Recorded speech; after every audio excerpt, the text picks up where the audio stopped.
Welcome to the 129th installment of Em Alejandro, your number one place for sports, cars, video games, fitness. If you're a man, you're here.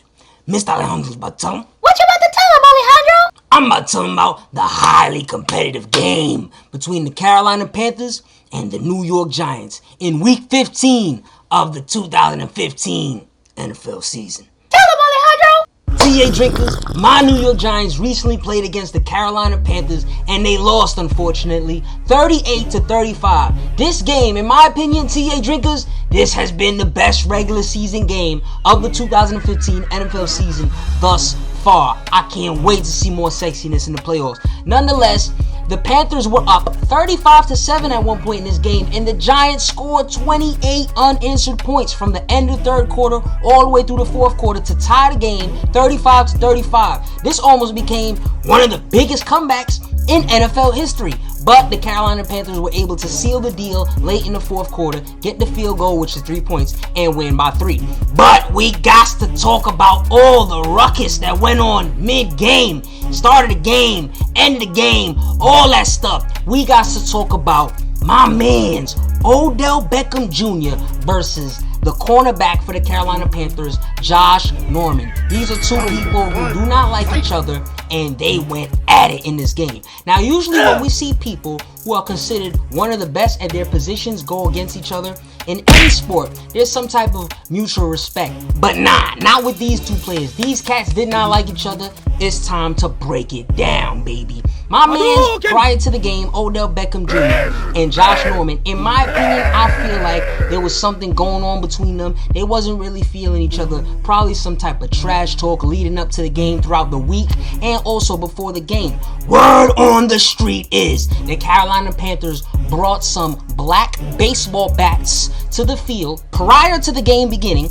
and apparently Josh Norman was swinging a few baseball bats, I guess to try and signify that he's going to lay down some wood today, you understand? AKA probably try and strike some fear in Odell Beckham, probably play, a physical style against him, you understand what I'm saying? TA drinkers, your boy Mr. Alejandro got the plug, and it has been confirmed that the Carolina Panthers definitely made threats. They told him that they were going to end his career. They told him they were going to go for his knees and take him out. They also used anti-gay slurs towards him. Now, that's not a big deal. I expect that. That's normal trash talk. But to tell somebody you're going to end their career, now I understand why Beckham was coming at Josh Norman the way that he did. I would have did the same thing, but even worse. So now with that in mind, as the game proceeds, first quarter, Odell Beckham Jr. has an opportunity to score a touchdown. He drops the ball. From this point on in the game, in the first half, Odell Beckham Jr. did not get a single catch,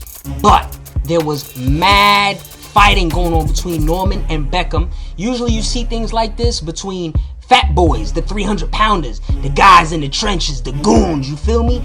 But when it's on the outside between a wide receiver and a corner, it's very noticeable. I feel like the corner, Josh Norman, definitely started the beef, and I feel like he definitely antagonized Odell Beckham and pushed Odell to a limit that we have never seen Odell get to thus far. Odell was very angry. Odell lost control, completely lost control.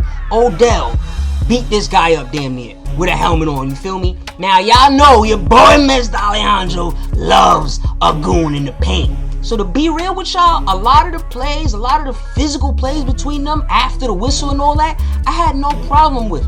But there is one play in particular where Odell Beckham Jr. decided to just pull the Chris Benoit. He jumped off the top rope with a diving headbutt. Wow! He jumped like a missile at Josh Norman's head. This is not a good look, people, for several reasons. First of all, the NFL has a policy, has a situation with players back in the day being concussed, and now, they sued the NFL and all that. There's actually a movie that's about to drop with Will Smith this upcoming Christmas to talk about the NFL and concussions and head injuries and things of that nature. So now when you have a player leave his feet literally like a missile to hit another player with the crown of his helmet, that's crazy. I have to blame the referees for a lot of this stuff because the referees did not take control of the situation. My man's Odell Beckham. Y'all know I love him. He should have been ejected from the game. Josh Norman's made a name for himself this season. He is definitely a Pro Bowl caliber cornerback. he too should have been ejected, people. Both these players should have been ejected. I would also like to point out that a lot of people are saying the head coach for the New York Giants, Tom Coughlin, should have benched Odell Beckham because he was out of control. I completely disagree with you people. If you've been watching my NFL videos, I've been telling you he is currently on the hot seat. Most likely after the season, Tom Coughlin will not be the coach for the Giants anymore if the Giants don't make the playoffs, and it's looking like they won't make the playoffs. So when you're coaching with your job on the line, the last thing you want to do is bench the best player on your team. Now, is this a bad sign? Yes, because it basically says the inmates run the asylum, and it says Odell Beckham Jr. is bigger than the team. But to be honest with you, he is bigger than the team. He's the best player on the team, and you're playing for your season. Benching him, honestly, would be a bad idea. However, I must mention this. Josh Norman was spoken to by his teammates on the sidelines throughout the game. This goes to show a sign of leadership by the goons on the Carolina Panthers. I feel like the savages on the New York Giants should have stepped in and spoken to Odell Beckham on the sideline. There's a lot of veterans that the Giants used to have that they no longer have, and they wouldn't have tolerated Odell Beckham behaving the way that he behaved. And also, I was looking for one of the goons on the Giants to just come through with a good old BAM! A good old clothesline on Josh Norman instead of allowing Odell Beckham to get in trouble and beat up Norman. Where y'all at? Y'all supposed to be like, yo, you're not going to hit my mans. If you going to hit my mans, I'm going to rough you up. You understand? And then we have a brawl or something like that. But Odell shouldn't have to get his hands dirty. He's the superstar, people. Y'all got to understand, a lot of NFL players are not feeling Odell Beckham Jr. They hate him. They're jealous of him. This is only his second season, and he's already witnessed so much success, fame, and popularity. He's already on the cover of the big NFL game, Madden. You understand? So players are going to play this type of game against Odell because we all know they can't stop him. So they're going to try and get in his mind. And it worked in this game. Up to a point, late in the game, Odell Beckham scored a touchdown against Josh Norman. Of course, he let him know by stepping over him, Allen Iverson style, you feel me? But nonetheless, the referees allowed this game to get out of control. I would like to see it as a punishment. Josh Norman get fined. I would like to see Odell Beckham Jr. get suspended, which he has. He got suspended 1 game. I think that's appropriate. He's currently appealing the suspension. We'll see how that goes. And I think Tom Coughlin made the right decision. Referees, I don't know, son. Something needs to be done about them, in my opinion. But we all know the NFL will not reprimand the referees because those are their peoples. Now let's talk about my man's Killa Cam Newton, a.k.a. Dab on them folks, baby. Dab on them folks. Killa Cam had a phenomenal game against my Giants. He actually had a few accomplishments, a few accolades that are very noteworthy. First of all, he became the first quarterback in NFL history to throw for over 300 passing yards, rush for over 100 rushing yards, and throw for 5 TD passes in a game. This is marvelous. This is miraculous. When you look at some of the mobile quarterbacks who have played in the NFL, the fact that he's the first one to do it, this shows something from me. In my eyes, I'm really looking at Cam in awe. Combined with the fact that Cam has now become the first quarterback in NFL history to pass for over 3,000 yards and rush for over 500 yards in 5 seasons. People, he's only been in the league for 5 years. This means that he's doing this every single year. He's showing a level of consistency. Cam was actually one of the cats who spoke to Josh Norman on the sideline, so this goes to show a sign of leadership from Cam. I'm very proud of Cam Newton. I've said it before, I'm going to say it again. This season, he is definitely my MVP. There's a lot of cats who definitely love hating on Cam Newton. I partially feel like it's because of his ethnicity, but your boy Mr. Alejandro doesn't discriminate, baby.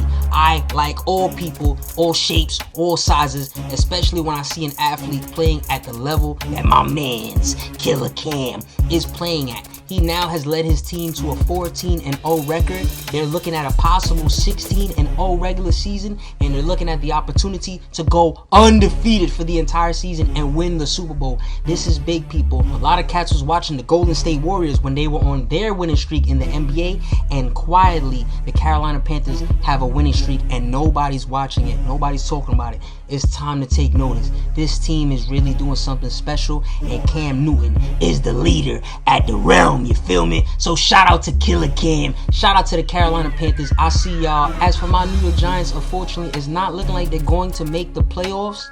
However, we'll see how things play out. They got a lot of things that they need to go in their favor. I don't think it'll happen. But hey, at the end of the day, it is what it is. Y'all put yourselves in this predicament. Live with the results. There you have it, folks. Mr. Alejandro's recap of the New York Giants versus the Carolina Panthers. TEA drinkers, what did you guys think about this game? As I said before, I think this was the best game of the season thus far. What did you guys think about the situation between OBJ and Josh Norman? Do you think it escalated too far?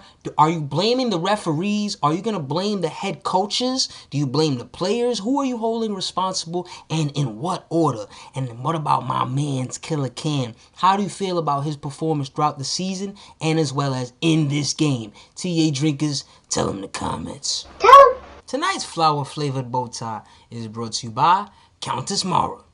Sexy bow tie, that's not hard to see. I don't make mistakes, like Steve Harvey. Tune in for more sports, cars, video games, fitness, and all that. Follow at Em Alejandro to hear my immediate reaction to live sports events, or if you want to hear me cover a certain team or topic. Tell them outro music. Bow, bow, bow, bow, yeah. TEA drinkers, as y'all can see, your boy has dyed his hair. I'm rocking a different color now.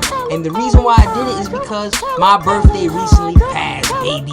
And I treated myself to a nice little birthday gift. I'm trying something new, and I think I like it. I'ma rock it out. Y'all let me know what y'all think, you heard? Let's do it.